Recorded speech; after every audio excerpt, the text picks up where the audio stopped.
Good morning, everybody. We are so glad to have all of you join us today. I'm sure you guys saw on the opening slide that you guys can use the chat box to ask questions at any time.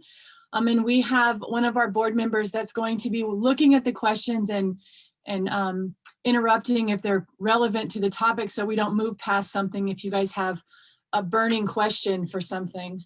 But we are just super, super grateful to have all of you on today and to get to provide this training. This is a sample of the trainings that we get to do all around the world. And we wanted to just share this with anyone that wanted to kind of see what we teach on trauma-informed classroom and how we work with teachers. Darren and I both started out as educators. I spent about 7 years in the classroom in primary education in a public school. Darren's been teaching for 20 plus years. 20 plus years, so he's a veteran. I moved into nursing because one of us needed to make a living, and so I specialized in pediatric mental health. And then we also have 7 children and have been foster parents for over 13 years. And so much of what we're teaching today is what we have recognized not only works in our home, but also works in the classroom. And so thank you all for joining us today. And you guys are in good hands. We have a lot to talk about and a lot to teach. And hopefully you guys take away something from this that will help you with students or kids that you work with. You know, one of the things that we got frustrated with was going to trainings where it was all theory and not a lot of application. And so we hope that you take some things away today that you can apply as soon as tomorrow. Yeah, and I think back to my first year's teaching, and I made so many mistakes in the classroom. And I really feel bad sometimes when I think about some of the ways I handled situations with kids. And now I know so much better. And I know there's a lot of teachers that would say the same thing, that when they look back in their early years, they made some mistakes. And experience teaches us really well, right? We learn from our experiences. And so that's what we want to do. We want to share from the experiences that we have had in the classroom and through fostering and working with kids that have tough backgrounds, because they don't think and act the same way as maybe kids raised in a traditional home setting. So hopefully there'll be some useful things in this. And if you guys have questions, make sure you drop them in that chat bar, and we'll try to answer them. If not during, maybe at the end. But I think about not only when I first got started was I kind of personally not prepared, but I all of the training that I went to get my into education, I was sorely unprepared. There is not the right type of training for teachers, and so I got into teaching and I started teaching the way that I thought I should teach, like based on what I had learned in my college education. And I realized now that we all are going to need to stop teaching the way that we were taught to teach. It is the world has changed a lot, and our society has changed a lot, and so we have to kind of have a frame shift in our mind from what we think is our best practices to what we see in the classroom. Sometimes there's a disconnect between those things. So we want to encourage you guys, have an open mind and a kind of a blank slate as we give you guys some things to think about. Maybe it'll help us in the classroom. Oops, do you want to move forward? Again, we're Darren and Stacey Gagnon. This is a picture of our family. We have 7 children, and we kind of live every day a lot of what we teach. And so we are the founders and directors of Lost Sparrows, which is providing trauma-informed education to teachers, foster and adopt families, and people around the world. And so we're glad you're all here today, and let's get started. Well, I like this picture because this is like teachers after the end of the first day, or at the end of the day, we all kind of look like this, or at least we all emotionally feel like this, right? And when we talk to each other too many times, we do the kind of politically correct thing, and we say, I'm fine, everything's fine. but on the inside, we kind of look like that. Well, and Darren and I laugh because anytime he asks me, are you doing okay? And I say, I'm fine. I think all of you can know that if you are a man, that when your wife or your girlfriend says, I'm fine, probably everything is not fine. Yeah. Yeah. The words are not conveying what really needs to be conveyed. So I want you to remember this picture because we don't want teachers to look like this. We don't want to feel like this at the end of the day. We want to develop strategies so that we can survive and actually feel good and emotionally be a little bit more stable, because teaching is really stressful. I really love this quote by Matei. Our schools are full of kids with learning difficulties and mental health issues that are trauma-based, but the average teacher never gets a single lecture on trauma. Go ahead and move forward. You know, one of the things that I realized as I was working with kids and working in the classroom was all of these behaviors and all of these things that I was trying to use rewards and consequences to fix, and it wasn't working. And I kept kind of just hitting my head against a wall, trying to figure out, like, why isn't this working? And then when we started fostering, it was kind of the same thing. I kept thinking, like, no, I'm just going to parent like I've parented my biological children. Love is going to fix this. Stability is going to fix this. And what I've recognized is that when you have a child in your classroom that has experienced childhood trauma, then their brain and the way they perceive the world is very, very different. And you will see this in your classroom with kids where you feel like you just can't get through to them. And so when we are looking at a working definition of trauma, I believe this is a really, really good definition for us to kind of use as a foundation. Trauma is any stressful event that is prolonged, overwhelming, and unpredictable. Now, let's think of this in light of COVID or this pandemic. Okay, a pandemic is something that's prolonged, right? We don't really have this end in sight right now. It feels overwhelming and it's very unpredictable. One week we're told this, the next week we're told that. And so I think that it's good to recognize that not only do we have students that have experienced trauma, but we as teachers and we as adults are also living through some very stressful times. And so our ability to regulate our students right now has been impacted by being in a situation that is considered and feeling traumatic to us. You know, we all think of, in different situations, and we all perceive the world in different ways, right? We have our own perceptions. And so when we talk about kids with trauma, one of the issues we have to recognize is that they see the world very differently than other people might. And so a child that's raised in a real stable home that is nurtured and cared for and well attached and develops neurotypically is going to have a perception of the world very, very different from a child who is raised through neglect and maybe abusive situation or is abandoned or faced with all those issues. They're going to see things different. They're going to see people different. They're going to have different relationships with people, and they're going to interact with people differently. They're going to feel differently about themselves. And so it's really hard for us if that's not you, if you have not experienced some of those traumatic events, it might be really challenging for you to put yourself into the shoes of somebody who has. And so that's what we're going to try to help do, is open our eyes a little bit to what might be going on in the mind and the brain of a person who has experienced some tough things, and why they act differently, why they have behaviors that are different. Maybe they struggle with substance abuse or with other issues. And so we'll understand a little bit better about why. Also, you need to know that you have students in your classroom who have experienced trauma. Statistically, we know that probably 30% of students in your classroom right now have experienced trauma. Let's move forward. So trauma is not the bad things that happen to you, but happens inside of you as a result. What happens inside of you as a result of what happens.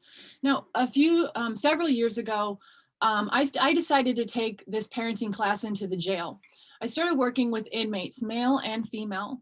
I wanted them, honestly, from a very selfish perspective, I wanted them to start parenting their kids. We had spent years and years doing foster care, and it's really devastating watching the effects of what I felt were the bad choices of parents on their children. And so I went into the jail and started working with male and female inmates, trying to teach them to make better choices. In my mind, I thought, I'm going to go in and I'm going to say, you know what, see your kids, choose your kids, quit choosing drugs, quit choosing these things. And what I recognize is I started hearing the stories from these inmates. And I'm going to tell you that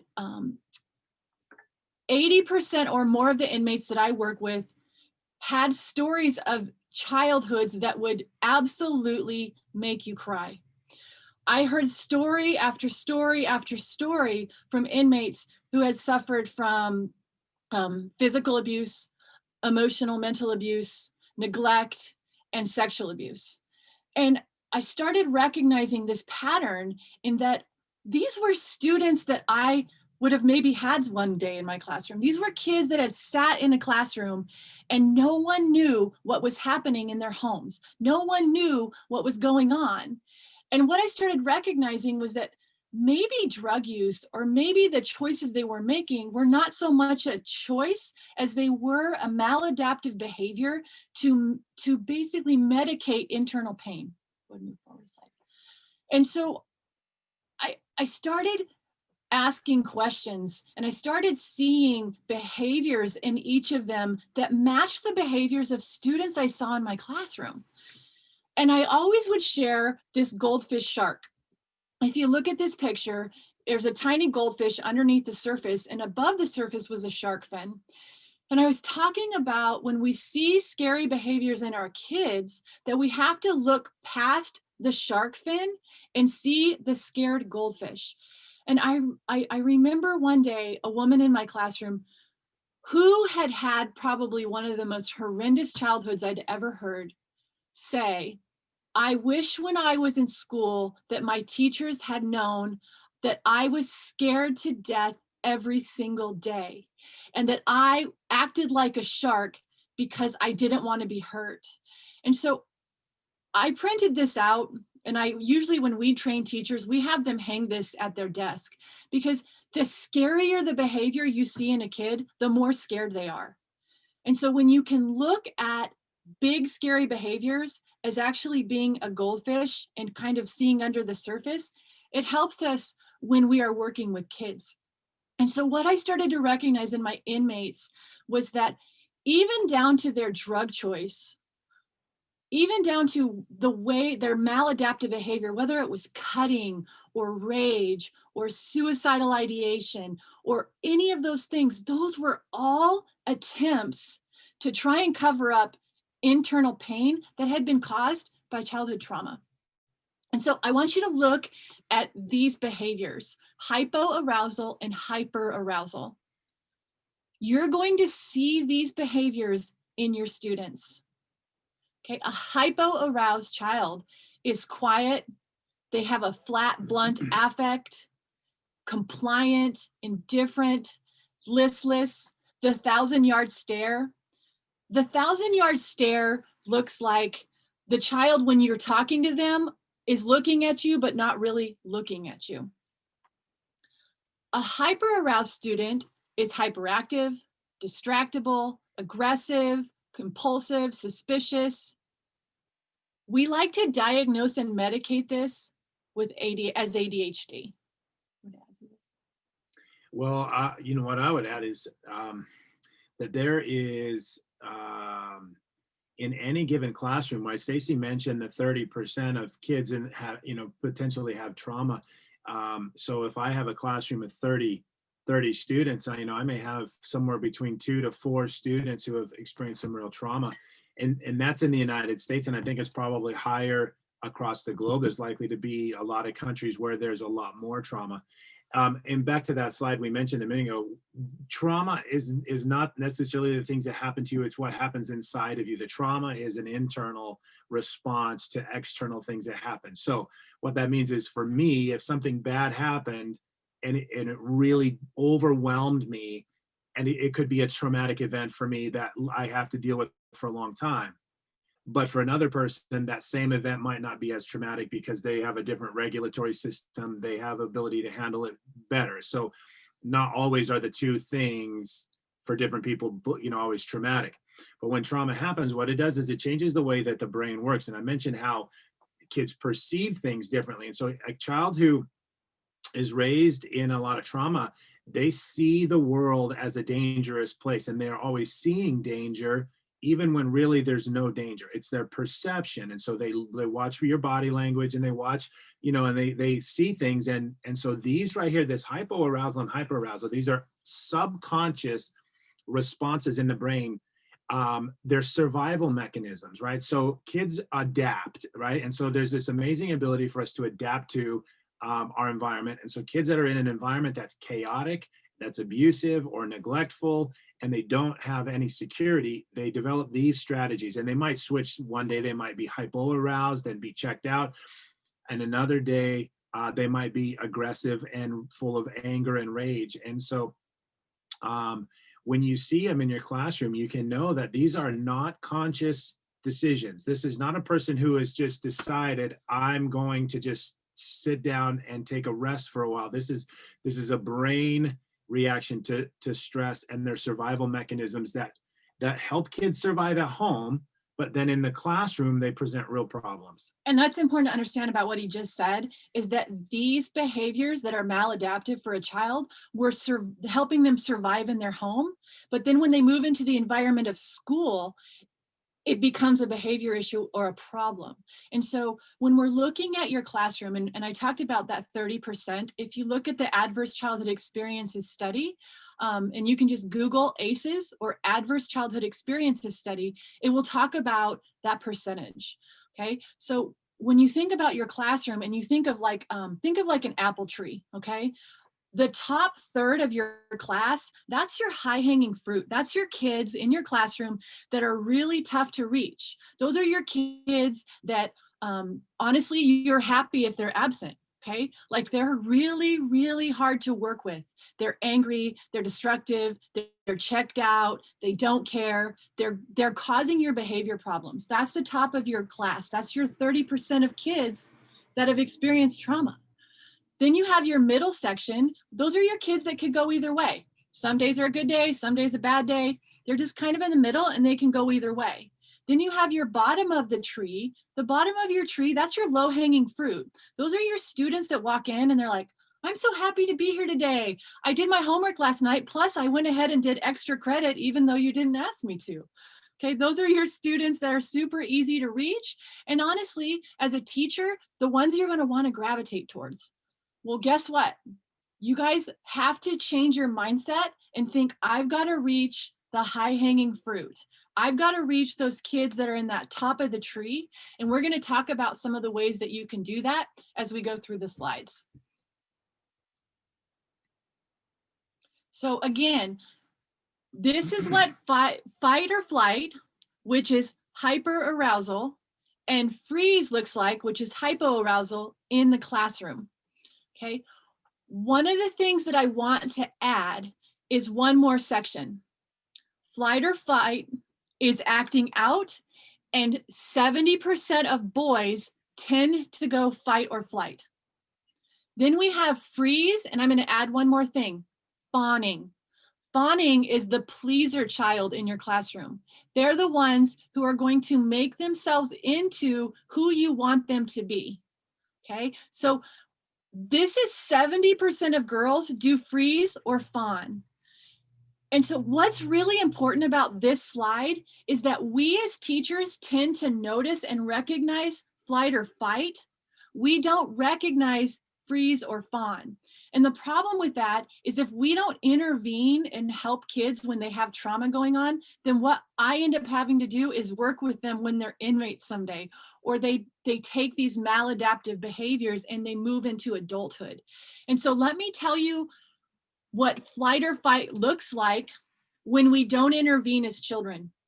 Flight or flight tends to turn into oppositional defiant disorder, attention deficit hyperactive disorder, conduct disorder, criminality, drug use that actually matches flight or flight. So the drug choice for someone that is in fight or flight is typically an upper, okay? If we don't step in with freeze and fawning, what we end up seeing happen as they grow is behaviors that are geared towards self-harm, cutting, extreme depression, suicidal ideation, suicide. Again, flight or fight tends to be a boy or a male maladaptive behavior. That doesn't mean that men won't go both ways. Freeze and fawn tends to be a female maladaptive behavior. Okay. So a couple thoughts on this. Just because a student is daydreaming and looking out the window does not mean that it's coming from from a trauma background, right? So this is where it's really tough. We get asked for people all the time. Well, I have a child in my home, or I have a foster kid, and this is what they're doing. What do I do about it? Well, you cannot possibly answer that question without knowing a lot more about the child. So a kid who's daydreaming and looking out the window, there could be a temporary emotional need there. They could have just been tired. It could be, so if it's a once in a while event, a kid who's just daydreaming today, they're not doing it all the time. That's different than a child who, from trauma, this is a response and they just kind of check themselves out. The other thing I would say is, these are not conscious decisions. We got to remember that the brain has so much of what we do is subconscious. And so these children, when they do these things, they're not thinking, I'm going to go act silly right now, and I'm going to go, and then they do it. Like, they just don't. It's a reaction to the environment. And so as we move through today and we look at the next content that we're going to talk about, it comes back to seeing these behaviors as symptoms of something going on the inside. And so rather than addressing these behaviors, we want to address what's going on the inside. And let me just get on my soapbox 1 minute. As teachers and professionals, we need to make sure we are addressing trauma for what it is and not looking for a quick fix to medicate. You have no idea how many families I work with who get a child in their home, or who are adopting a child, or who are working with a kid we know has experienced trauma, and they are told by a professional to put them on ADHD medications or ADD medications. I'm going to tell you that when we do that, we are actually not fixing the problem. That doesn't mean that there are not children that need medications. But what I'm saying is, do not knee-jerk response to a child that you are struggling to handle in your classroom and say, let's look at medications. Because if you guys were to statistically look at children in United States foster care, they are one of the most over-medicated groups of people in the US. And what the problem is we are medicating trauma, which is actually not fixing it. Okay?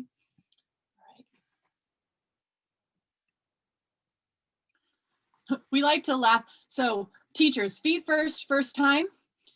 When you are teaching, we need to expect the unexpected. And so what we want to talk about is, we want you to think of students coming into your classroom every day as soda cans. Okay, it's a soda can. And what you need to be expecting is that soda can might explode in your face if you do not set up the environment correctly, because you don't know what has happened to the soda can before they got to your door. They might have had mom and dad get in a really big fight last night and they got shook up. Or they might have had mom and dad spend the night at the casino and they're home alone and they're getting all their siblings out the door, right? We don't know what has happened to our students before they walk into the door that morning. And so let's think of them as soda cans, and let's talk about how we set up our space so that they are not that we can calm the bubbles, basically, or the shaken can.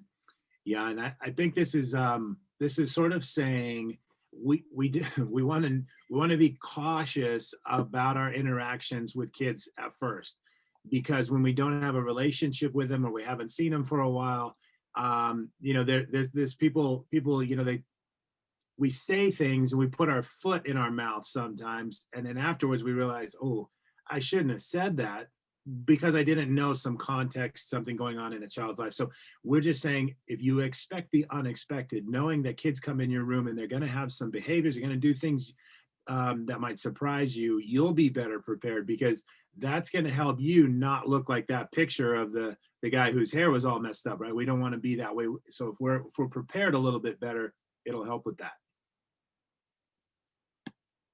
So we probably won't kill you guys with too much science, but there is some basic understanding of how the brain is set up that will really help us. And so when we talk, so many times when a child, we do this with our own kids, still it's hard to fight this, but one of our kids will do something we don't like and we'll say, why did you do that? Why did you do that? Because we want to understand it doesn't make any sense what they did.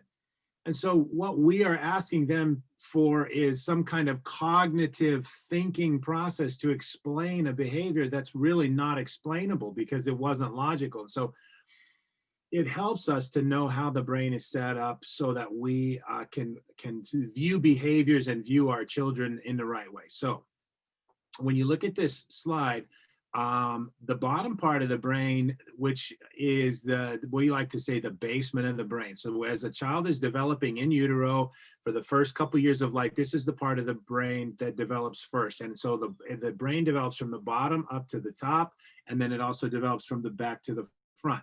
So the area in green, which is, it's called the cerebral cortex or the frontal lobe, this is the part of the brain that is where we have our personality and our ability to process our emotions and to think and to plan ahead and have executive functioning skills. And that's where we want our children to be living, because then we can teach them. And that's also sometimes called the learning brain.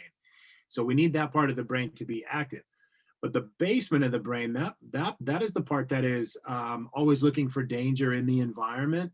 And so what happens in the development of a child as their brain is developing, that part of the brain becomes hyper reactive if they've experienced trauma and it has interfered in their brain's normal ability to develop, the way that it was designed. They're going to have an overreactive basement of the brain, and they're going to perceive danger where there's no danger. And they're going to think thoughts about the world and have a belief system about the world that's not accurate. And then the middle part there, the midbrain, which is what we kind of refer to as the limbic system. This is the part of the brain that is really about emotions. So we have survival brain in the basement. We have our emotional kind of processing and integration center in the middle part of the brain. And then the upper part of the brain is the thinking or the learning brain.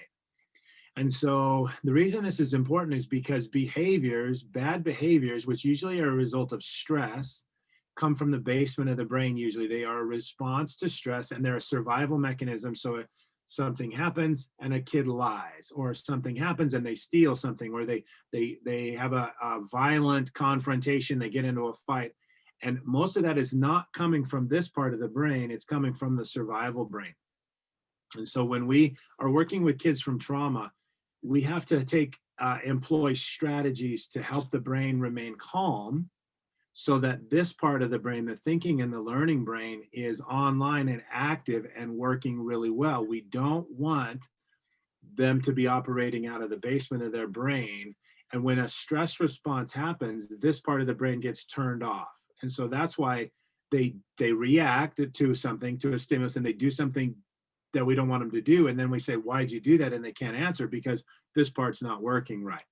So it's a kind of a simple way to look at the brain, but it does help us to understand that most bad behaviors aren't coming from a place of cognition.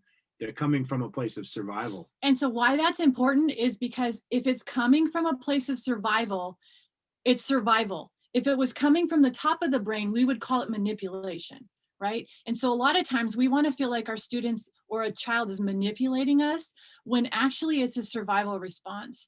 And so one of the things that we like to use for this is what's called the hand model. So if you look at this being the brain, this is the survival brain, which is in utero to about 18 months. The middle of the brain is about 18 months to about 5 years of age. And again, that's that emotional seat. And that's where our toddlers are, right?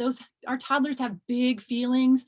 And I like to say they get angry when their soup is wet, okay? And then we have the top of the brain, which is a thinking brain that's actually developing from the age of 5 to the age of 25. is when the brain stops growing. And so when you're thinking about your kid, and let's move this into the classroom, right? So I have a student who walks in the door, and I can already tell by his body language he is really struggling, but I'm a teacher and I want control. So I tell him, hang up your backpack. Well, he turns and looks at me, and I have just given him a command, and his brain flips. He flips his lid, okay? Because now he's working out of the survival brain and he's leading with emotions. All right. So he turns and he chucks his backpack as hard as he can against the wall. Well, guess what my brain does in that moment? My brain flips too, because when I get scared or fearful, I'm going to move to control, and I just lost control with him. So then what you see happen is two little brains in a classroom start fighting. That is a bad place to be. That is a bad place to be. There is no winner when you have two little brains battling. So what is important in those moments is when I have a student who flips their lid, I need to get him back to calm with my calm brain. And we're going to go more into how you set up the environment and how you do that. But in that example, a lot of what happened this actually did happen in my classroom, was a lack of procedures on my part, and the way I set up the environment was not correct. Okay, and so we'll go into that, but just be thinking when you see a kid flip out, their brain has flipped. This is not the time to tell them to calm down, or not the time to engage them in some emotional battle, because no one's going to win in that. Whoa. You got this one? Okay, so we got to talk about stress. And when Stacey uses this hand model and she shows the brain doing this is what we call a stress response. And all of us have a stress response because all of us are going to be faced with stress a lot, right? And teaching is inherently a stressful job. And so the picture in the beginning of the slideshow of the guy with his hair a mess is in this state, like, I'm in survival mode as a teacher, and we don't want teachers to be in survival mode. We want teachers to be able to be calm and to be well prepared for what happens in the classroom. Because if we're well prepared, then we don't do this. Because when a teacher does this, usually things go really wrong in the classroom. And as a secondary teacher, I taught high school students most of my life, and teenagers know how to push your buttons pretty bad, right? They will curse at you. They will say things and do things that you just don't want to have to deal with. And so if you let those responses from those students cause you to have a bad stress response, you're going to have a bad day. So how do we keep ourselves calm? Well, number one, it's what we just said, jump in, expect the unexpected, right? Feet first time. So the idea is going in, we already know students are going to say things and do things. And in my classroom, I always felt like, we try to be behavior detectives. And the idea is that we watch the way our students act. We don't, not so much the words that they are saying, but we watch their behavior, and you can learn a lot about a student from that behavior. And so kid comes in my room, I say, good morning. They go, or they grunt at me, or they don't say good morning. They don't even engage, and they just go back to the back row and sit down. That tells me something. And a kid that comes in and is smiling and happy and says good morning and stands there and talks to me for a minute, that tells me a lot too. And so as I am evaluating my students, this is class by class and day by day, I start to get a feel for their state of mind. And so then I recognize if a student is not in the right state of mind, I can ask, why is that? And then what do they need? There's always a real important question is, what does my student need from me? And so if they're having a stress response, like if they're living their life always like this, and they're never calm and never smiling and happy and well regulated, then something is wrong, and this system is not working right. And so they're living their life out of the basement of their brain, and they're always having these big emotional responses, which they shouldn't have as a teenager.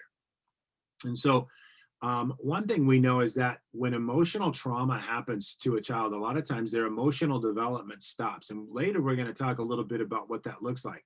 So sometimes I have students in my class that are 15 or 16 years old, but they don't act 15 or 16. They act like they're a third grader.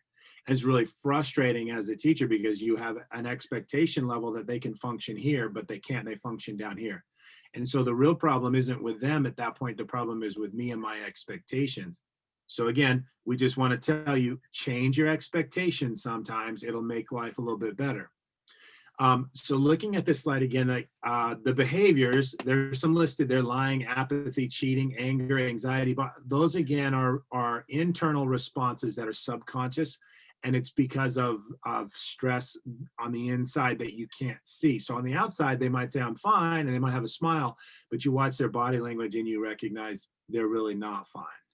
One of the things that, and I'll go back, remember the student that chucked his backpack against the wall. So we talked about behaviors being adaptive for maybe a home environment, but when you move to the school environment, they become maladaptive or become a problem. Well, one of the things that I learned, and then I also did in my classroom, was I changed my environment to support and bring a brain into a calm state. And so here's how I did that. Number one, when they walked in the door, I greeted them. All right. And I usually would give some type of a compliment like, hey, I like your shirt today, or something like that. But then they also knew in that moment exactly what they were supposed to do. So they would go, and we had procedures for hang your backpack up, go sit down. There was work or bell work on their desk that was something that was simple and easy for them to do. So what's really important about that is you do not want an overwhelming piece of bell work on their desk that they can't do themselves. It needs to be something simple like handwriting or draw a picture or do something like that. I also set up my environment to be calm. Think about yourself.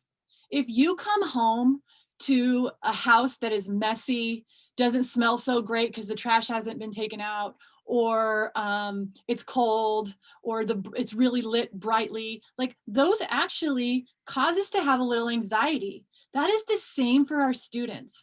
And so in my classroom, at the end of the day, I always had my kids completely organize their desks, make everything look uniform, everything put away where it belongs, and whatever they needed for first thing in the morning was actually set on top of their desk. So it was already there. When they walked in, I always had music playing. Very calmly in the background, I would have some type of music that was playing. I would make sure the lights were not on super bright. And then I also used a diffuser at times to have lavender or something going in my classroom. And those kind of things actually bring the brain into calm, because what I'm doing is I'm setting it up for my students that my environment is not the same as the environment that they just came from. Okay, so they would walk in.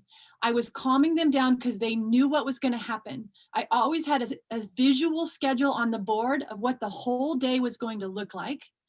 And then they knew what they were supposed to do. And it was something they could be successful at for the first 15 minutes in my classroom. So think about how you can set up your classroom to calm students' brains. And if you have a classroom that has tons of stuff all over the walls and things that are just kind of in disarray, I'm going to tell you that for most kids with a trauma background, that is chaotic to them. We might be able to function in that, but there are students that cannot, because that chaos actually matches what they've just come from. And so I would recommend kind of making your classroom like less is more in a lot of ways. Less is more. All right.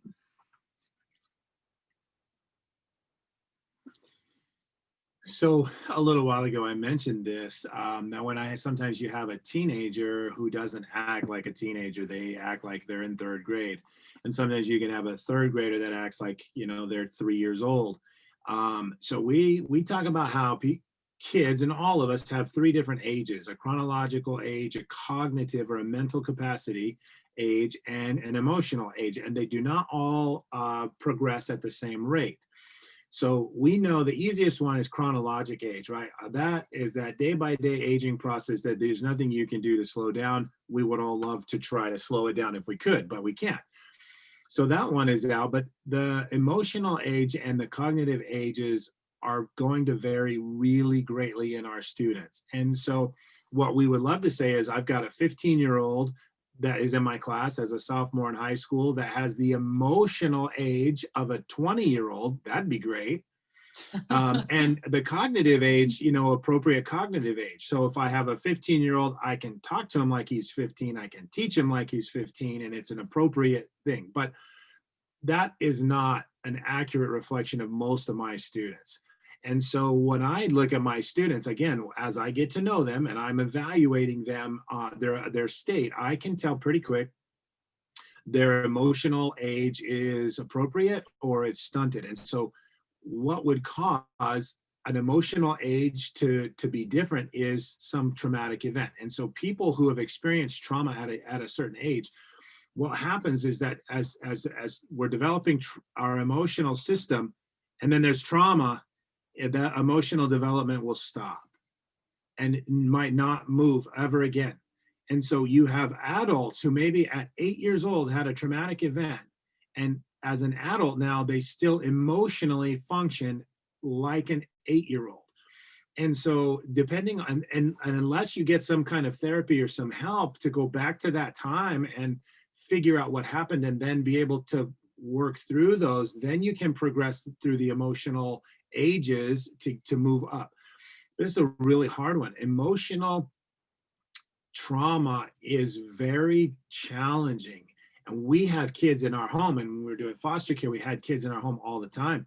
They would never be on their emotion. The emotional age would never match their chronologic age. So let me give you an example of what this looks like. And I'm going to tell you, you're going to be like, oh my gosh, I see this.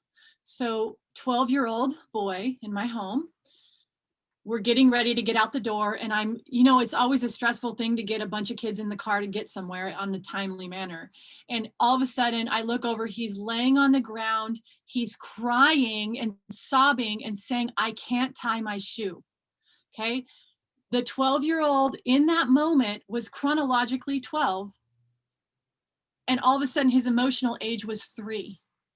Okay. And if you watch in a moment where you see someone who's not acting their chronological age, you're going to actually see a physical change in them as well. Because remember when we talked about when the brain flips its lid, or when the brain flips out, the thinking brain's not online? Part of the thinking brain is language development. So in that moment, when I was watching this 12-year-old completely break down about tying shoes, which he knows how to tie shoes, because he's cognitively actually was higher than a 12-year-old. He had this high-pitched voice. He sounded like a 3-year-old. His body movements matched a 3-year-old. So he literally reverted in every way to the emotional age of a 3-year-old. So this is what is the most important part. I wanted to say, at your age, you're 12, tie your darn shoe and get in the car. Okay, that's because this is what my brain wanted to do. But no, I needed to stay here. And so I sat with him and I said, wow, you look really scared and sad today, like you're having a hard day. Let me tie your shoe for you. So do you see where I moved? I got down on his level. I met his emotional age.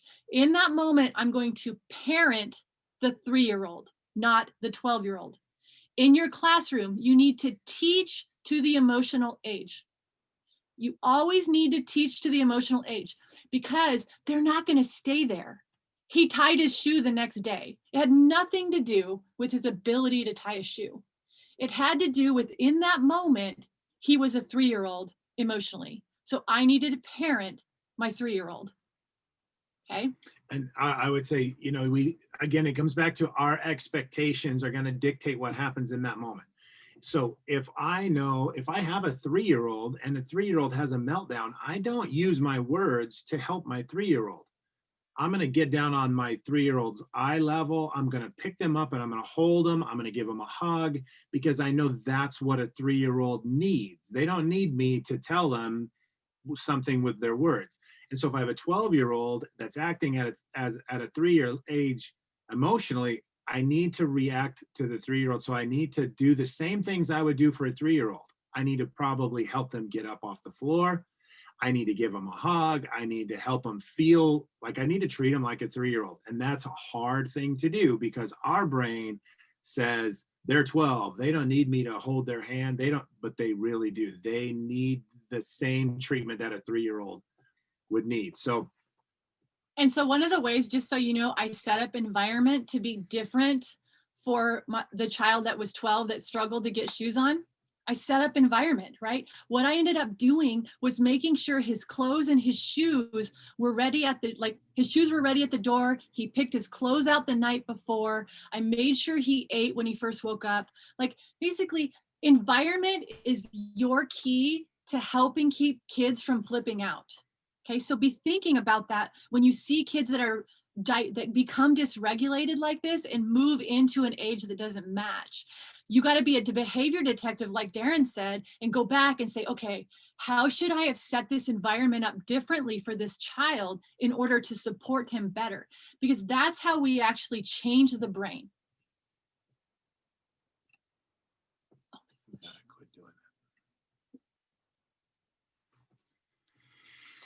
okay, so again, on the brain issue here, so one of the things we struggle with in the classroom nowadays with so many of our students is working memory. And I have sat in a lot of IEP meetings for students that are struggling, lots and lots and lots of them, hundreds of them.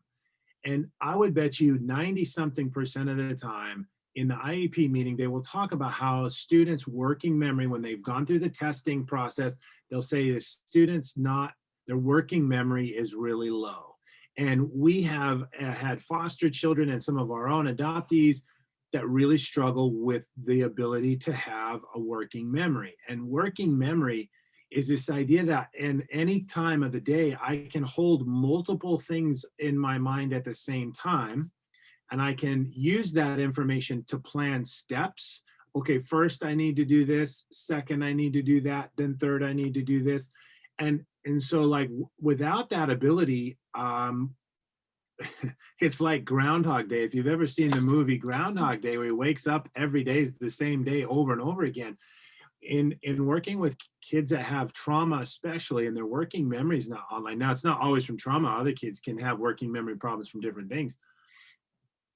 You teach a kid a concept one day, and they come back the next day, and you say, okay, remember what we did yesterday? And they go, I don't remember. And you teach it, you have to like teach it to them again and teach it to them again and teach it to them again, because they can't hold that memory in a place where they can utilize it and work with it. And again, it goes back to, where is working memory located? It's located up in the thinking brain, okay? And so working memory is only accessed when the brain is in learning calm mode, okay? And the brain works in pretty simple, and like it's a very complicated organ, but it works in some simple priorities. And priority number one is survival. So if a brain is sort of in survival mode and you're trying to teach it a math problem or some new vocabulary, and the brain goes, this is not important to my survival, I have more important things I need to work on, then it's not going to try to remember that. And that's the problem, and why we have to have this brain, the thinking brain, online and working so that it can retain and learn information. That's why that brain conversation is so important.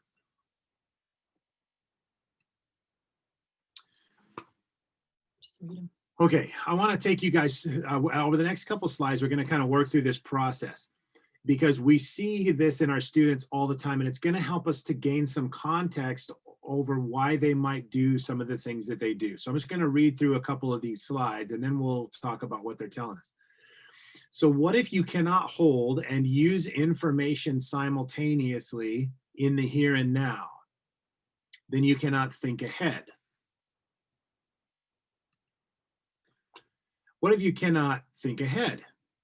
Then you cannot self-direct behavior, and you are stimulus bound. And so what if you are stimulus bound? Well, then how do you anticipate consequences for your behavioral choices? And the answer is you do not. You cannot go out in front of your behaviors and say, oh, if I do that, then there's going to be a consequence because there's this system that has been interrupted. So this is an important concept, and we're going to work through it kind of going this way right now, and then we're going to kind of turn around and work. How do we work going back the other way? Because they're sort of like dominoes. One domino falls over, hits the next domino, falls over. And so there's an order. And so we're saying, like, we want to have our kids have working memory that is functioning properly. And if they don't, then there's going to be some consequences. And the problem here is what we don't want, what we see is the behavior, right? We see a kid reach out and shove another student. And so we address that behavior. But what we're not dealing with is the idea that before he reached out and pushed that student, why didn't he think in his mind, the teacher's going to get mad at me if I push that kid? Why didn't he think, I've been told, I read the rule book. The rule book says I can't push other kids. He didn't go through that process. He just did it. And so there must be a reason why he did it and didn't think to not, did think through the consequences. And so that's what we're saying is trauma interferes with our step 1, step 2, step 3 behavior. That results in a problem. I would suggest too, like working with secondary students, I have kids that come and they don't do their homework. And so then I'll ask them, why didn't you do your homework? And they'll say, well, I forgot I had homework. And that's probably true. They probably did forget. Again, their working memory. So once they leave your classroom, that is not a priority for them anymore. So how do I respond to that? Well, I know if a kid has trauma in their background, I should hopefully respond appropriately and not get upset with a student. But there's got to, we got to develop strategies for helping them to develop this system that should work normally. So we did just get a question about how we can use environment for online teaching. We feel like that is one of the hardest things to do at this point. So much of teaching relies on relationship and trust and being able to leverage environment till you have relationship. And, especially when if you don't have a parent or parents that can set up an online space for kids that is calming, you're going to have students that are jumping on and things are chaotic or things are rough at home. And my recommendation to you is that you realize that you just being the same every time you go in. Maybe you start out each online class with a song or with something that you guys do as a group together. There's a lot of studies that talk about rhythm and music being something that helps that brain be calm and helps us get kids on a sensory level to calm down. So I would maybe, like, I used to do chants and cheers with my class. My husband would make fun of me all the time because my class, we would be marching and we'd do all these chants and cheers. And we always had songs that we liked to sing together. And I didn't even recognize it at the time, but that actually was that rhythm and that music and all of that stuff was actually calming to my students, but then it also helped them feel a part of the team and it gave us a relationship. And so that's one area that you can control is like, let's start out every Zoom class or whatever with a song. And if you're working with secondary students, it doesn't have to be hokey, like, okay, I'm not doing this with Mr. Gagnon. It could be like, oh, listen to this song, you guys, I really like it. Or let students share songs that they like. Because if you read any of the work of the neurosequential model or Dr. Bruce Perry, they're finding out incredible things about how music basically calms the beast, right? How music helps us center ourselves and helps calm that brain. So yeah, there is a rhythm to life, and there is a rhythm in everything, in so many things we do. The military uses rhythm and music and a cadence, right? You look at tribes across the globe, and they all have songs and dances, and they do them together. And like, I think we are hardwired, going back for a lot of years, to pay attention to those things. And so it's a useful tool in the classroom. It's hard like for me, I don't like singing and I don't like, but there's an easy way if it's not your thing, like it's not for me. In my classroom, we used to do music Mondays. And so Mondays being stressful days, the kids didn't like it. They're always tired from the weekend. So I started it off, and I would say on the first Music Monday, I want you guys to listen to this song, that one of my favorite songs, and I would put the lyrics up on the screen so they could listen to the song and they could read the lyrics, and then I would share with them why I like the song. And so then the next Monday, it would be a revolving student. So the next Monday would be another student, one other student in the class. And I would say, okay, next Monday, Alex, you're up. You get to pick the song and we're going to do the same thing. And then that Monday, he would play his favorite song, and then we would talk about why he liked it. So it's good for relationship building, and they get to have a little spotlight shined on them, and they get to share out a little bit. So there's some easy ways to bring it in, even if it's kind of feels not natural. Mm-hmm. Before we move on, I want to address this question. Somebody asked, how do you best recognize students that are likely to have trauma? And I don't want to over-identify trauma in the classroom. And this is an excellent question, but I have good news. You will never go wrong by assuming that all of your kids have trauma. And the reason why is because a trauma-informed approach is truly a more compassionate approach to students. And so you probably will never mess up if you take the compassionate approach to dealing with a student. If you come from a place of empathy and you want to help and you want to connect with a student, if they have trauma or they don't have trauma, it will not hurt them. It will be a good thing. And so trauma-informed practices are not ever bad for any kid. So you can't, you may handle kids in different ways. You absolutely will, but it won't hurt them to take an approach that is compassionate. Well, and it really is just changing the lens on how you view behaviors of your kids in your classroom. And that's why we're saying you got to learn to teach how you were not taught to teach, is because you need to look at the behavior as a symptom of a deeper cause. Even in behaviors in kids that don't have trauma, no kid comes to school and says, today I want to be a complete jerk and I hope my teacher doesn't like me. No one does that. No kid does that. Okay. And so when you look at behavior as a symptom instead of the thing to fix, then it's just a change of your lens. And we were teaching in Europe, and we were teaching foster parents and orphanage directors and all these people. And I like to laugh because there were several board members that were there and staff that were with us. And they came up to me afterwards and they said, there's this orphanage director. He wants you to come right now to the orphanage. They have this little girl who is out of control. She's stripping her clothes off every day. She's running through the halls naked. She's screaming and all these things. And I laughed because I'm like, I'm going to fix this? Like, what are you talking about?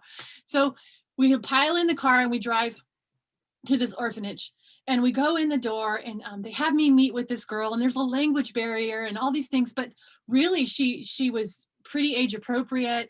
She, I didn't see a lot of issues, but then I said, well, I want to meet with her main caregiver, her group mom. And so I sat with this woman and I just said, when did these behaviors start? And she's like, 3 months ago. The behavior started 3 months ago. And I go, okay, well, was there an event 3 months ago? And she goes, yeah. Her mom took her from the orphanage because her mom had a new baby. And her mom introduced her to her new baby sister. And she goes, and then right after that, her twin sister got adopted by another family. And like, you and I can look at that and just say, okay, the reason that she is acting out is because of this horrible event. She was abandoned by her mother. Her mother then chose a newborn sister over her, and then her twin sister was chosen by another family, and so she's still in an orphanage. And we can all look at that through a lens of saying her behavior is because these things happened. But sometimes when we're in the moment or we're in the thick of things, we miss the most obvious things. This girl, had she run into the hallway and just started screaming, I feel abandoned, no one loves me, we would all be like, wow, I bet you do. That would be so hard. And we could have empathy and compassion. Instead, we tend to want to just drive on the why the behavior. Why is she stripping naked? Why is she raging and out of control? It had nothing to do with her behaviors. The behaviors didn't matter.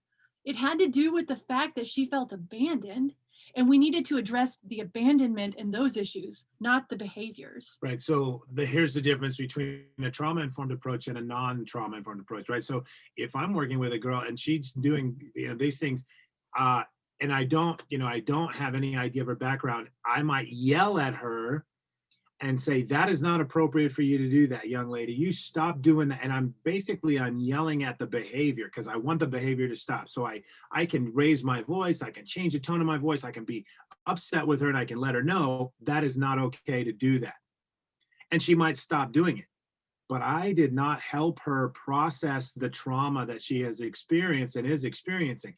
So a trauma-informed approach would be to understand why she's doing the behavior and then meet the need of that girl, because she needs support, she needs love, she needs a hug, she needs somebody to help her process her emotions, and then she will take care of her own behaviors. And so that's the difference between the two approaches. And don't, in your mind, I know where some of you are going. You're thinking like, I'm not a counselor.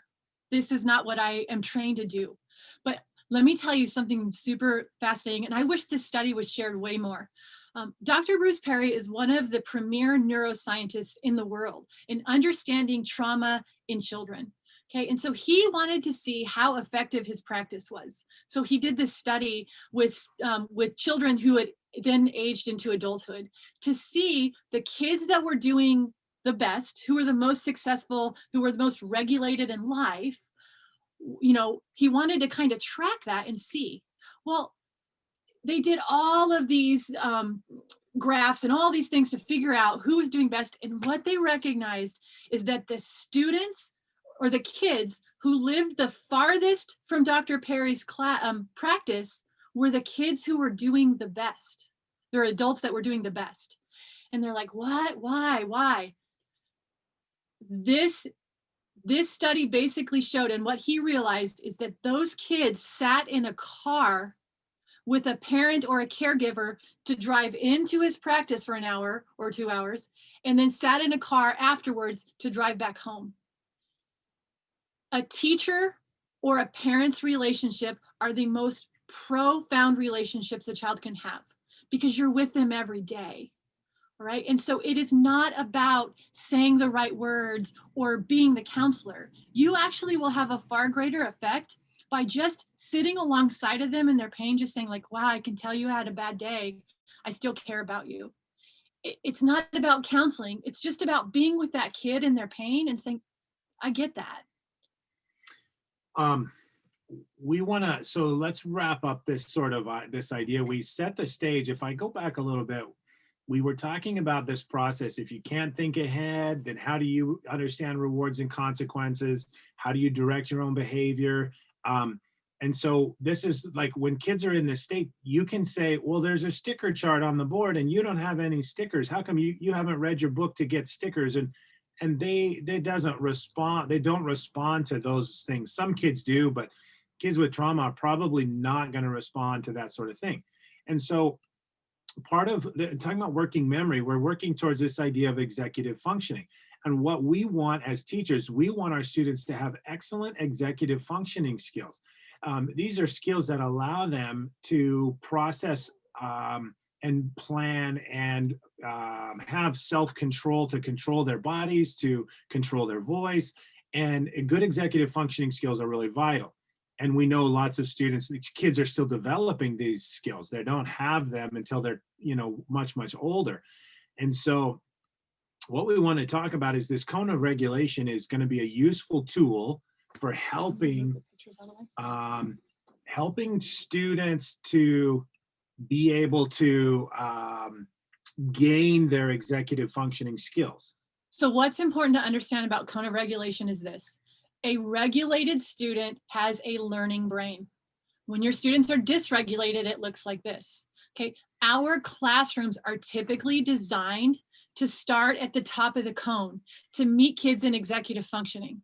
Okay, so we're like, as teachers and as parents, we're like, use your brain, start at the top of the cone. Well, what we need to understand with the cone of regulation is we actually need to start at the bottom of the cone and work our way up. So the bottom of the brain to work our way to the thinking brain. Okay, and so that starts on a sensory level. And we talked about in the classroom how on a sensory level you can set your classroom up to support those students. When things like weighted blankets are great, or a weighted lap pad. Fidgets are awesome. Allowing students to stand and sway or move in the back of the classroom. Be thinking about the noises in your classroom. Be thinking about the smells in your classroom. Be thinking about the lighting in your classroom. All of those things are how we meet kids in a sensory level, right? And so if you go back, when one of the things we started with was, what if you're stimulus bound, right? What if you're stimulus bound? Then you're going to react to those stimuli.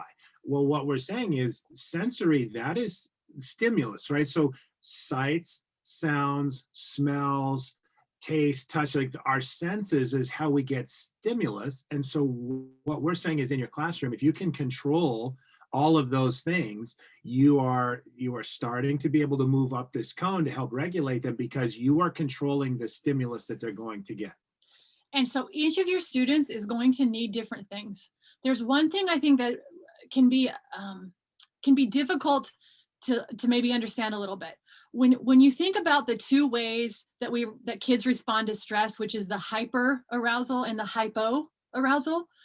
So what we want to think is that a hyper aroused kid needs a stimulus that's going to calm them down.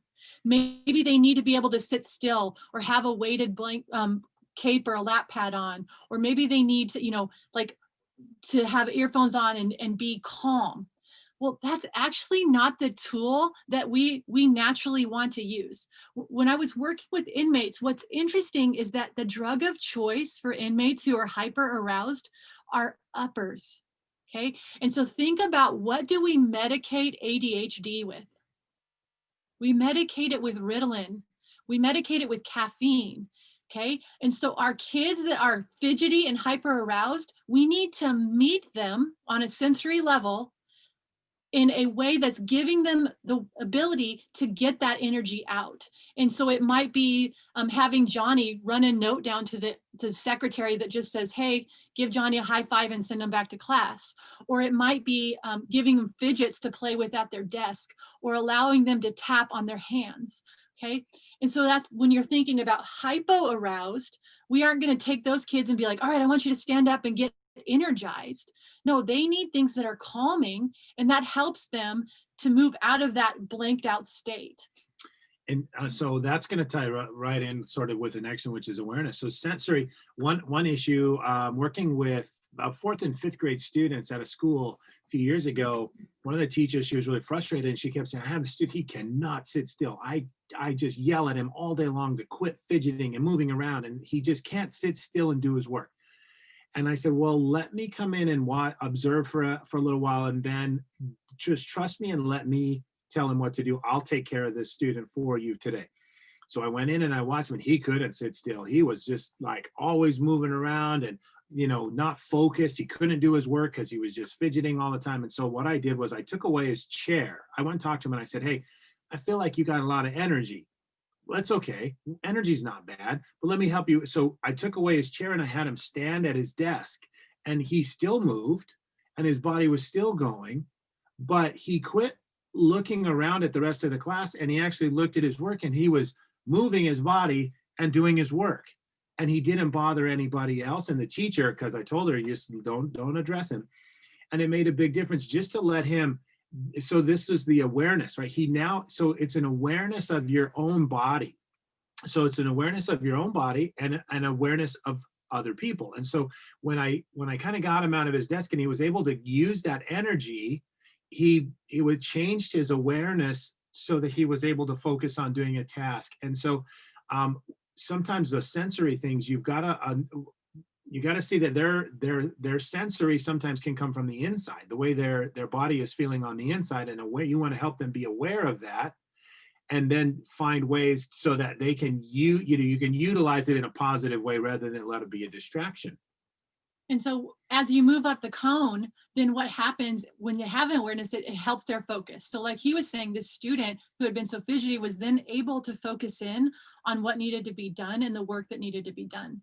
And one thing too, when you're thinking about that, is with your students like this, if they can do if they can do the work in 5 problems, why are we giving them 20 or 30 of the same problems?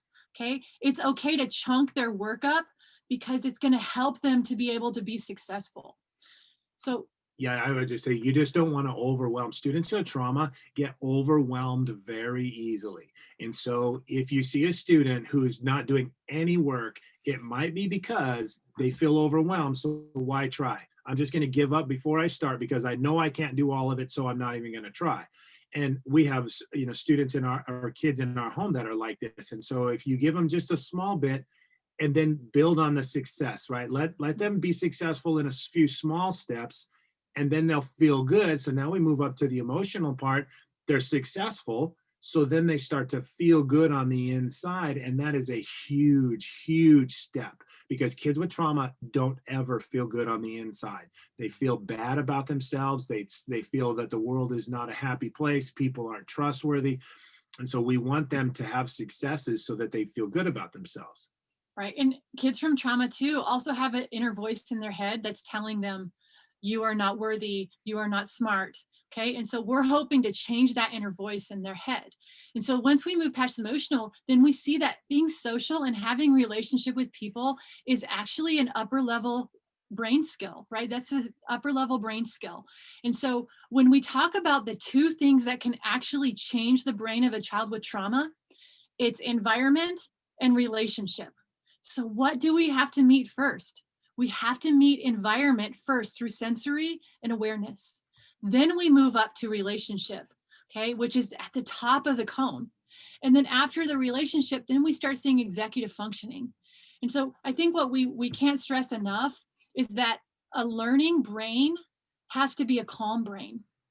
One of the ways that with kids that you can move quickly through the cone as well is through play. Okay, children are naturally designed to play, and when you are playing, it is actually impossible for a child who's playing to have a brain that's doing this. Okay, when a child is engaging in play, their brain is always calm. So if you can incorporate play into your classroom, you're going to see these kids do this. Yeah, I did this in a lot in my classroom, and kids don't like the school day is long. It can be really boring and really dry. And so breaking up the day with some fun, like have fun with your students. We always tell teachers, and the reason teachers don't is because it's stressful. There's a lack of control when you play a game. Inherently, there's going to be probably a lack of control, and teachers shy away from things that don't have a lot of control. So you got to take a risk though, and you got to train your students on how to play games appropriately and have fun with them, and you'll be amazed at the change in their receptiveness to learning new things. It will probably make a big difference. I just want to give an example real quick of the classroom play. We worked with a teacher, and actually one of our boys was in his class, and he every day, he was on the playground with his students, even when it wasn't recess time. And it kind of like, for administration, it kind of became a complaint, like, oh my gosh, he's always out there playing with his students. And our son would come home every day talking about getting to play H-ball, which was this game this teacher had made up. And it was super interesting because over the years, this teacher's class scored the highest on all testing. They ended up, our son that year had the most growth academically we had ever seen. And I think it's because this teacher understood that kids are designed to play. And you get your kids out there and they're playing with you, and it's like a fun thing. Then when you go back inside and they're ready in that learning mode to be able to listen and to learn. Yeah, and I think the key with that is he played the game with them. he didn't sit on a bench and watch them play. Right. And so not only was it a game, it was also very relational. He built a relationship with those kids, and they lived and died for that game. And when they feel good and they know, that you care about them, then they're going to be really receptive to learning. And it's funny because it's 4 years out and our son still talks about that Yeah. teacher. Let's just really quickly, calming the brain.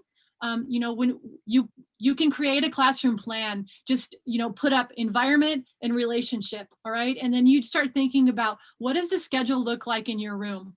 Okay. One of the things that's super important to know as a teacher is that the moments where the soda can gets shooken up is when your students leave you. Right. So I can control the environment in my classroom, but once they go to lunch or once they go to recess or when they come in first thing in the morning, they're moving from an environment that's not controlled by me. So I don't know who's been shook up. So I need to be thinking about schedule. I also need to be helping my students with a brain that has had trauma to be ready and prepared for transitions. Okay, so I used an egg timer or a bell timer in my class all the time. And this was to scaffold stress in a positive way for my kids, because stress actually is not bad when it's dosed appropriately for kids. It actually helps them build resiliency. All right. And so I would do the timer and I would say, okay, in 1 minute, I'm going to see how quickly you guys are able to move from this task to this task.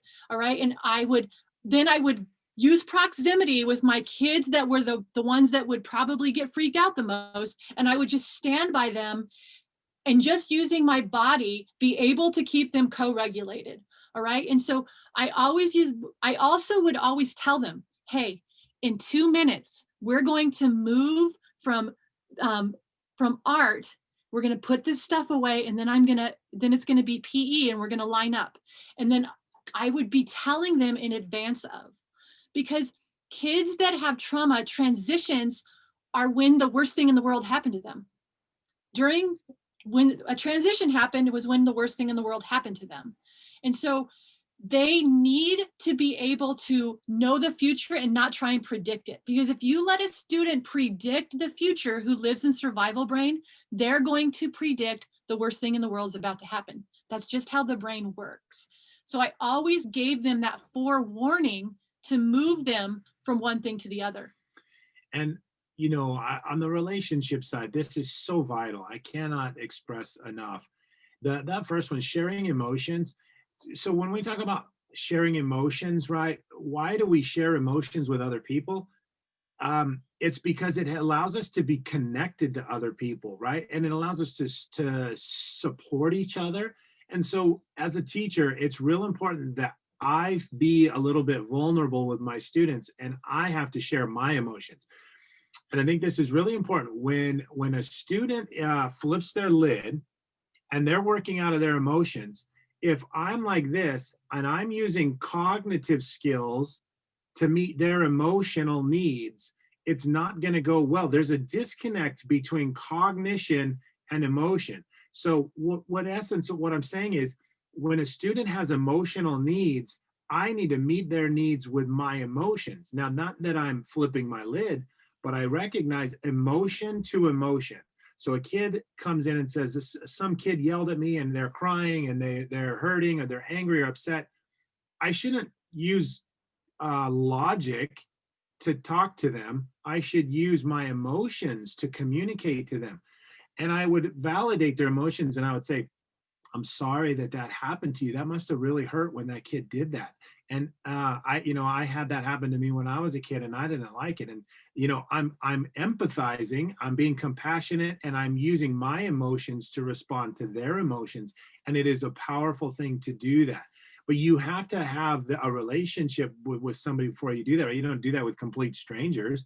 So that takes a little bit of time when kids come in your room for you to work to that. But every day when I would start my class, I would just talk to my students. I wouldn't tell them, like, now this is upper level students, this is older kids. And I would just talk and we would just be humans.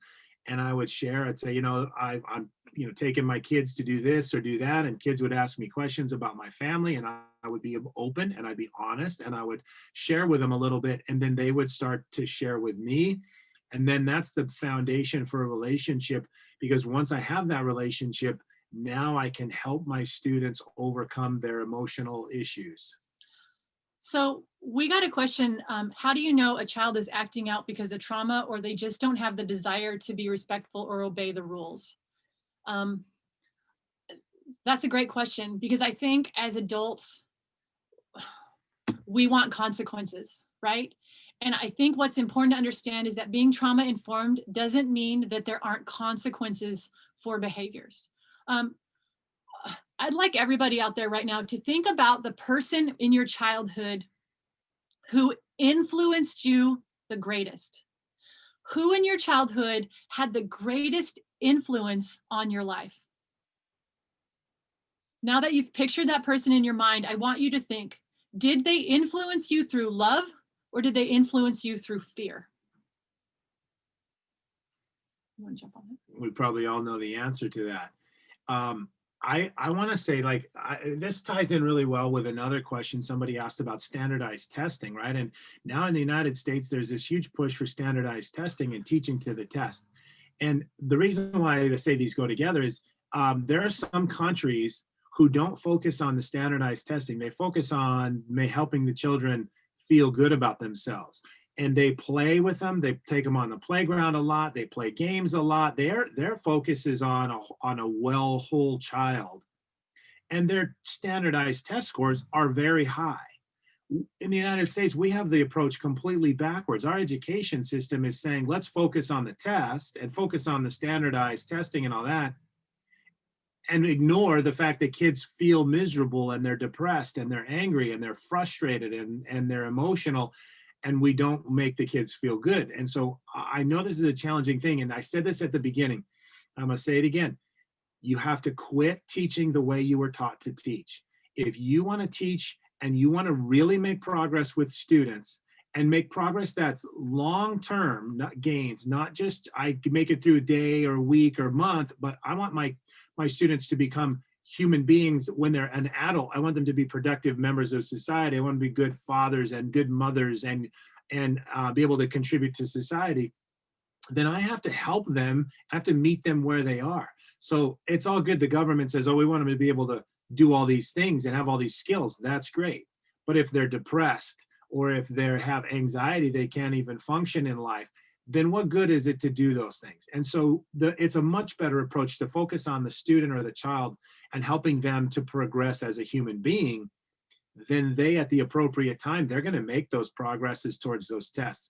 And like Stacey said, my son's former teacher, who took his kids on the playground and played games with them all the time.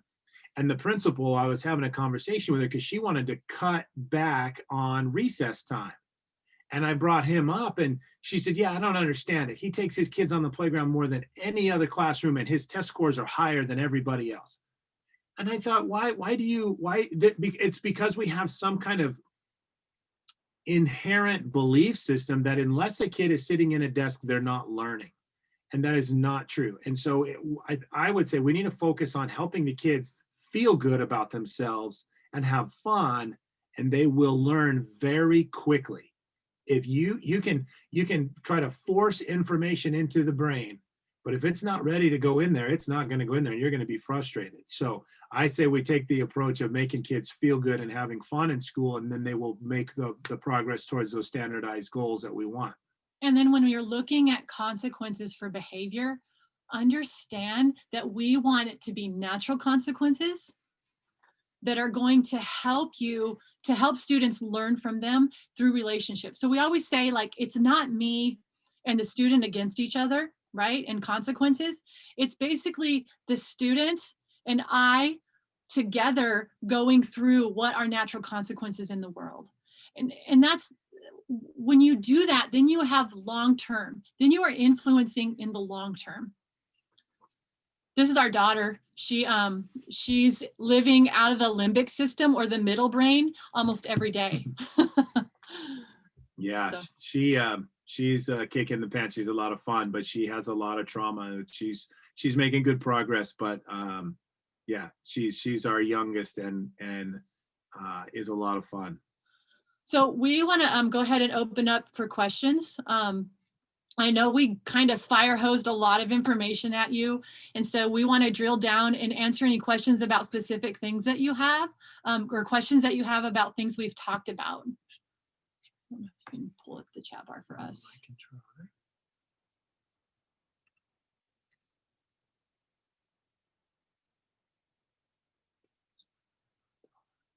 Oh, window of tolerance. Okay. So you want to start this one or you want to? Sure. Let me do the family one first. So the question is, can you tell a little about your family and what strategies you use? Absolutely. So we have 7 children.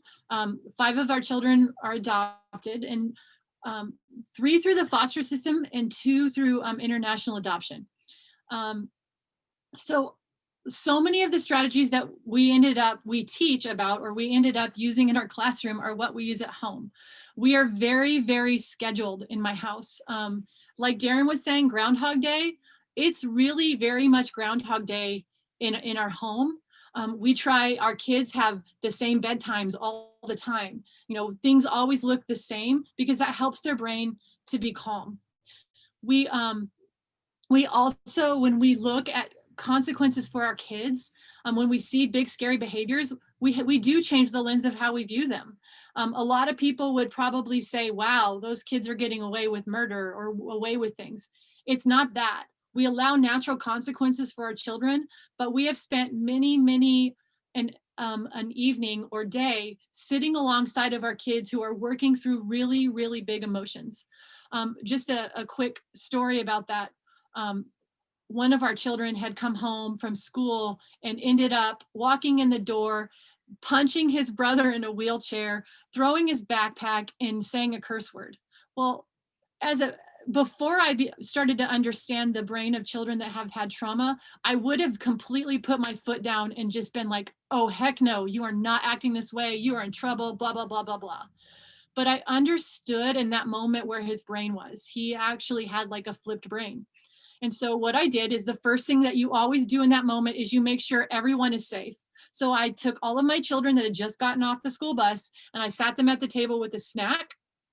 And then I handed my son, who had just popped off, I handed him a granola bar, and I basically ignored him for a minute because his brain was this. And whenever my kids have a flipped brain, I usually am thinking, okay, is my kid hangry? Tired? What's going on? And I start trying to be the behavior detective to try and figure out what caused this brain to do this. Okay. And so then I went and I said, after about 5 minutes, I went and sat down with him and I said, hey, what's going on? And he's just grumbled at me, and we sat there and I did what's called hold the space with him. I just sat quietly, I breathed, I let him eat his granola bar and waited. Well, nothing, he never talked. And so then I said, well, you can go, but we're going to talk more later. And he stomped up to his room, right? Later that night, he came back down and we started talking, and really it all got unpacked later with something that had happened at school and something that had happened on the way home. And then I ended up saying, awesome, I'm glad that you shared that with me. That must have been really hard. And then I said, so let's talk about how you're going to fix this for your sibling that you punched. Okay. And so then we talked about a way that he could fix it for his younger sibling. And so do you see where, yes, it took more time, but I was drilling down into what caused the behavior, not just punishing the behavior. I would add to that too, because we have so many kids with trauma in our home.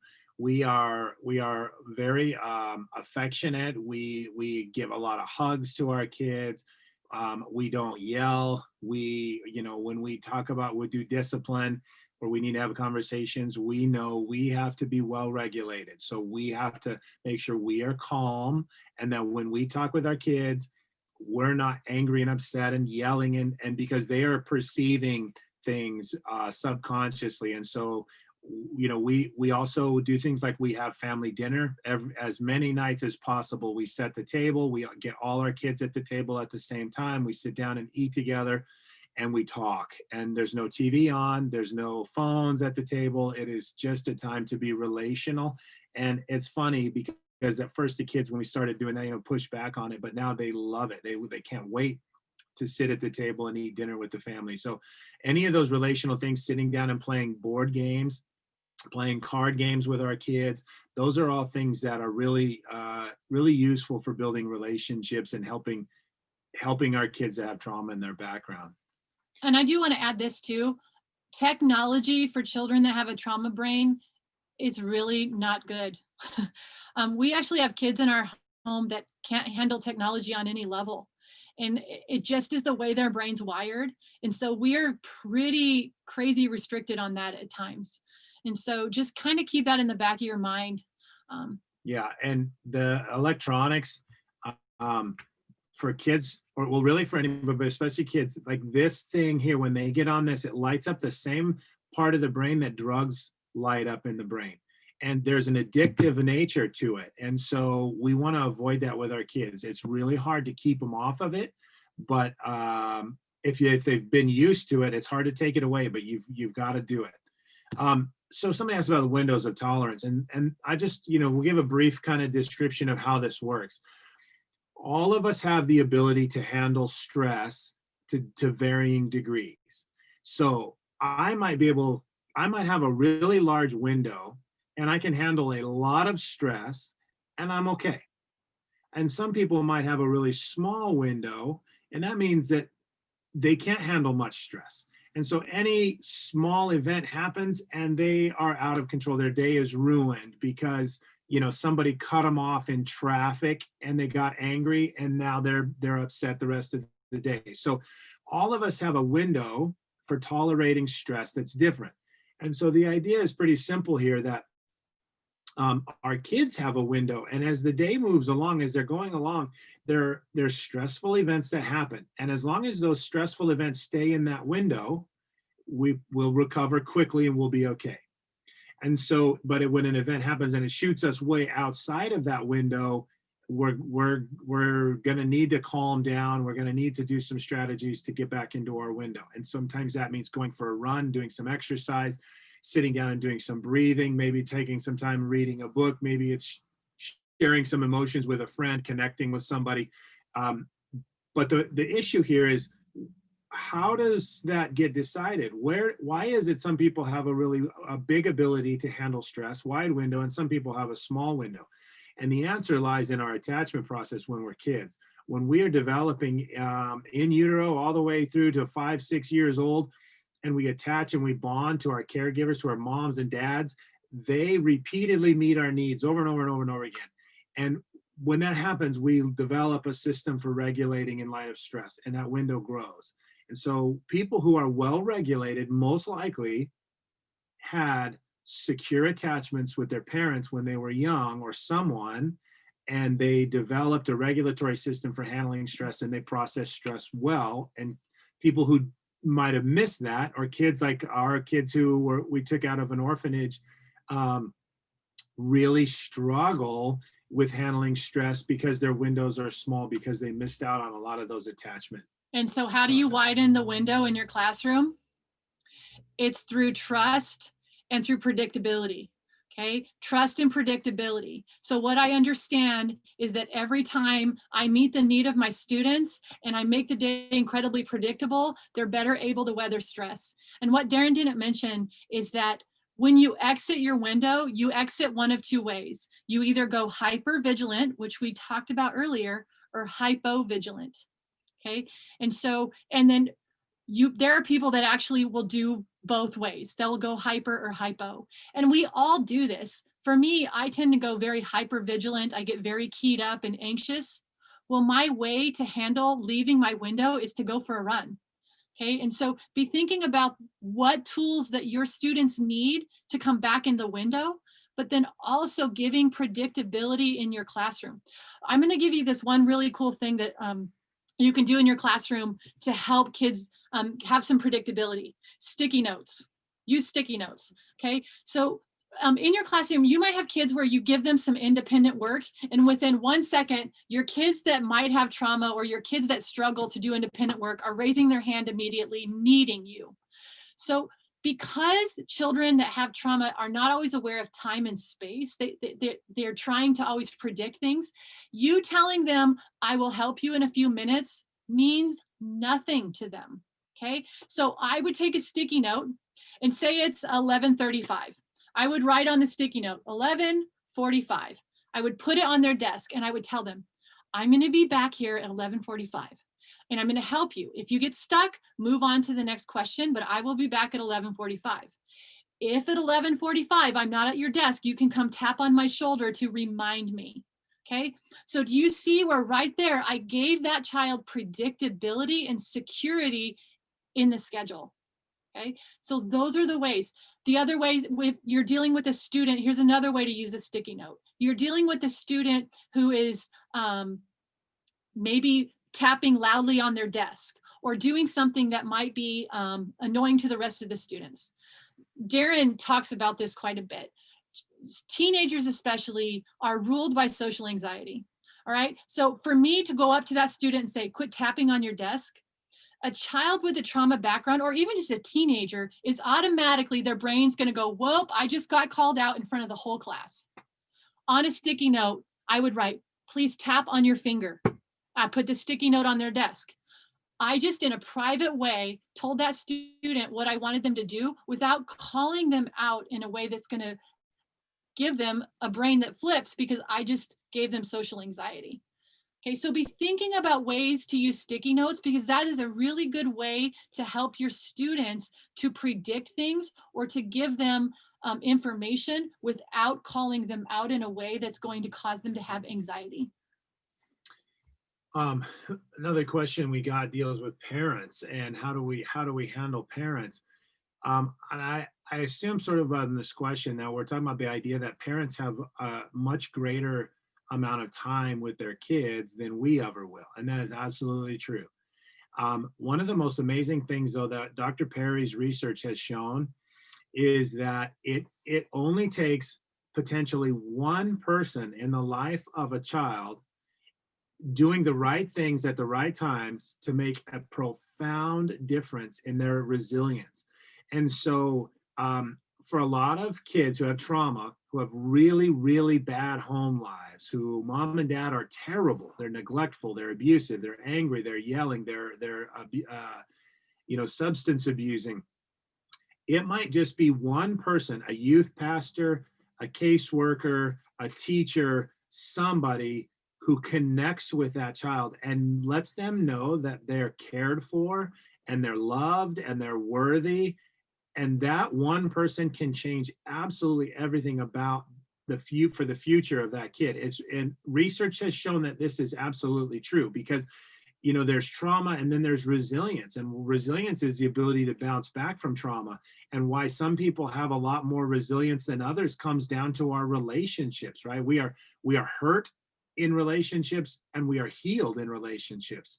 And so you can be that person. And why we feel like this is a valuable use of our time to talk to teachers is to help you to understand you might be the one person standing between your student with trauma and a prison sentence. You might be the person that keeps them from going that direction in life. You might be the one person that 10 years from now they can say, if it wasn't for that teacher, I would have gone to jail. I would have done some really dumb things in life, but they helped me overcome that. So it really is a powerful role you have in the life of a kid. And you're not going to connect with every kid.